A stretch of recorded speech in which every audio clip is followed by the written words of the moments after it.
Norfolk, Virginia, AP, voting rights advocate Stacey Abrams on Sunday urged black churchgoers to turn out for Democrat Terry McAuliffe in next month's Virginia governor's election, saying that what happens in the most watched race this year will show the world who we are in future contests with even higher stakes.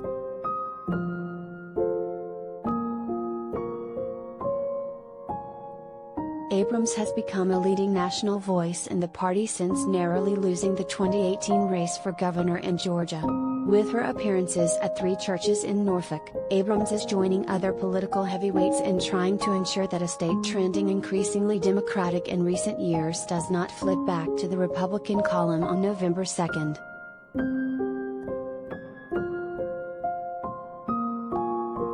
McAuliffe, governor from 2014 to 2018 and a former Democratic National Committee chairman, visited separate churches and later led a rally with Abrams outside an early voting station.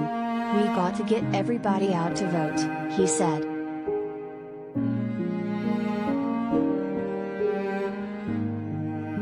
His Republican opponent, former business executive Glenn Youngkin, held a series of weekend events, including rallying Latino voters in the Washington suburbs.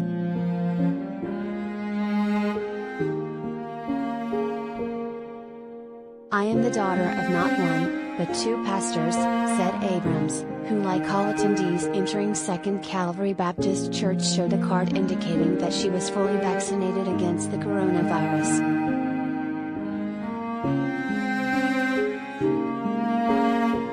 Pastor, Jeffrey Guns, wore a black t-shirt emblazoned with "Vote" and told the congregation that what's coming up is a very important election.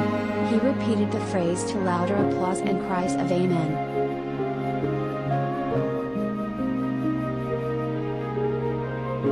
President Joe Biden won Virginia by 10 percentage points over Donald Trump in 2020, but the McAuliffe-Youngkin race appears to be coming down to the wire.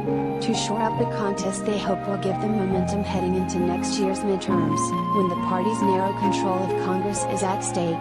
National Democrats are turning out in force for McAuliffe.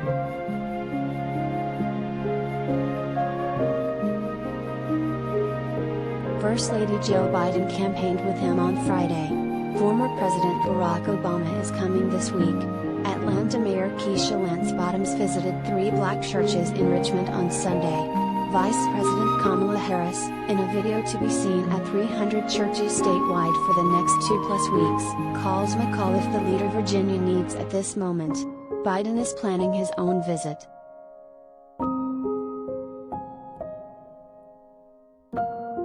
Youngkin has largely shied away from outside Republican stalwarts, hoping to attract independents disillusioned by Trump. Youngkin has not campaigned personally with Trump, though they both phoned into a Virginia rally hosted last week by Steve Bannon, a longtime Trump strategist.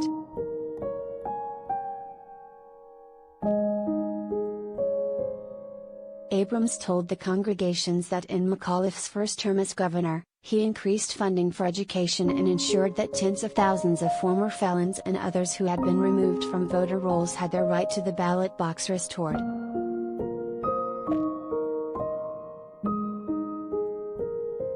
"I know you get tired of being called a bellwether state, but I'm going to tell you, as someone from one of those newly purplish states, we've got to look to you for wisdom," she said, referring to once reliably Republican Georgia backing Biden and 2 Democratic senators last cycle.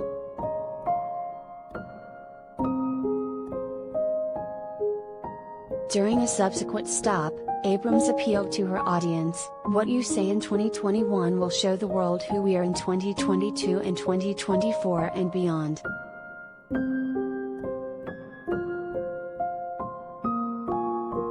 At Faith Deliverance Christian Center, where congregants gathered in a gymnasium, the pastor, Sharon Riley, thanked Abrams for not being elected Georgia governor because "we now see that God had a plan and that Abrams' work since in defense of voting rights has made her one of the most significant people in the nation."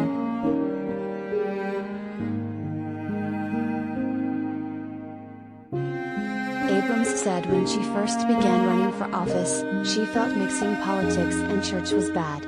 But, she said, her mother eventually reminded her that politics is always in the church, and her father said that the Bible is one of the most intense political texts ever written.